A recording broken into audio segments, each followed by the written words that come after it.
là, hein. Il y a 4 mois, oui, la France est en guerre, les hôpitaux sont débordés, les centres de réanimation débordent, c'est une catastrophe, on n'a plus de lits, c'est terrible, c'est la guerre. 4 mois plus tard, concrètement, qu'est-ce que vous avez fait? Est-ce que vous avez construit un seul hôpital? Rien. Est-ce que vous avez fait des tentes pour accueillir des malades supplémentaires? Que dalle. Est-ce que vous avez donné du matériel pour les centres de réanimation? Que dalle. Par contre, quand c'est la Coupe du Monde de foot, vous faites des stades en 15 jours, ça sort du sol comme des champignons. Les stades, ils les font en 3 semaines. En Chine, ils ont fait un hôpital en 10 jours. Nous, ça fait 4 mois, on n'a même pas des couvertures en plus.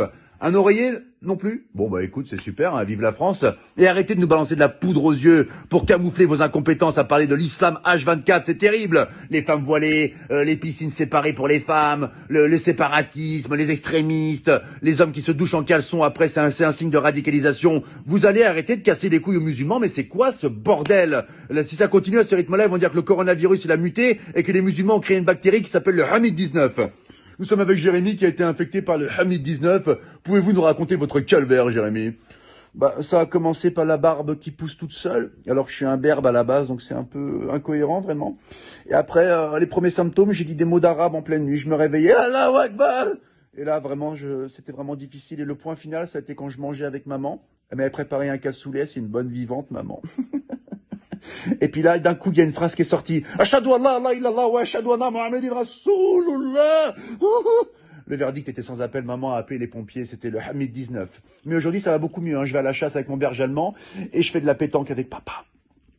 Voilà, c'était Jérémy qui a été infecté par le Hamid 19. Laissez les musulmans tranquilles, c'est insupportable. On a l'impression qu'il y a que eux qui existent dans le monde. Vous les massacrez H24. Là, je m'adresse au peuple de France. Il faut qu'on défende nos frères musulmans. Ce sont des Français à part entière comme nous. C'est comme si on laissait un gamin à l'école se faire tabasser par 10 personnes et qu'on réagissait pas. Il faut qu'on les défende. D'accord? Les médias se servent d'une minorité pour salir une majorité. Ils leur cassent les couilles. La plupart des musulmans, ils sont en France, ils sont sans problème, on les entend jamais. Ils veulent une vie tranquille comme vous, comme moi, comme nous tous.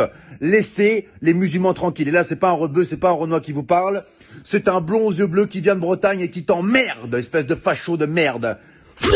Ah oui, attention, j'ai fait du Krav Maga, moi je te nique ta